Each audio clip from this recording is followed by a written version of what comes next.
Hi guys! My name is Jocelyn Puntilla, but you can call me Jo for short. I am 19 years old and my previous school is at STI Santa Mesa. My strand is GAS. I'm now in first year college in nursing in Jose Rizal University. And guys, meron share ako sa inyo. Meron akong business. I crochet. Gumagawa ako ng mga flowers like sunflower and tulip. I do any size of sunflower and tulip and any color of tulip.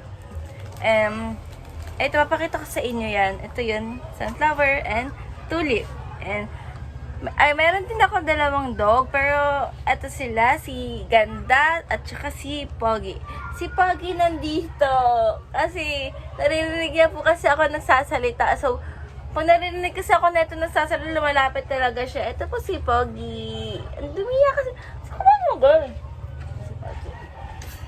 And my hobbies is playing online games, reading books, and habis ko po ay mag-business if I have time. And my family background, 7 po kami. Pangalawa po ako sa bunso. Yan. And nakatira po kami here sa Mandaluyong City.